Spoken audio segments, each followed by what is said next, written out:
এক পশলা বৃষ্টি যেমন আমাদের প্রকৃতিকে ঠান্ডা করে দেয়, ঠিক তেমনি ভাবেই আমরা যখন লাল সবুজের গানগুলি শুনি তখন কিন্তু পুরোটা পরিবেশ একটি স্নিগ্ধ ঠান্ডাময় পরিবেশ হিসেবে আমাদের কাছে পরিগণিত হয়।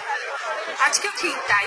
এখন একটু ক্লান্ত আপনারা বসে পড়ুন সুন্দর এই মাঠে স্নিগ্ধ এই রাতের ছায়ায় এবং উপভোগ করুন লাল সবুজকে। লাল সবুজ নতুন করে পরিচয় করিয়ে দেবার কিছুই নেই।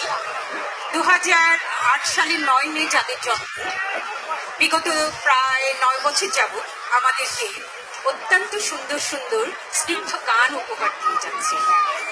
লাল সবুজ শুধু বড় বড় মেলা বা উৎসবগুলিতে পার্টিসিপেট করে না, তারা বিভিন্ন চ্যারিটি প্রোগ্রামগুলিতেও আমাদেরকে সমানভাবে আনন্দ দান করছে এবং জনসেবায় মানুষকে উদ্বুদ্ধ করছে।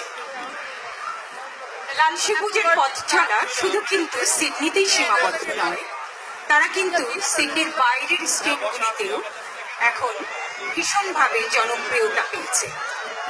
আজকে এখন আপনাদের এক পশলা স্নিগ্ধ ঠান্ডা আবহাওয়া এনে দেবে লাল সবুজের গান। চলুন তাহলে আমরা উপভোগ করি লাল সবুজ ব্যান্ড দলের গান।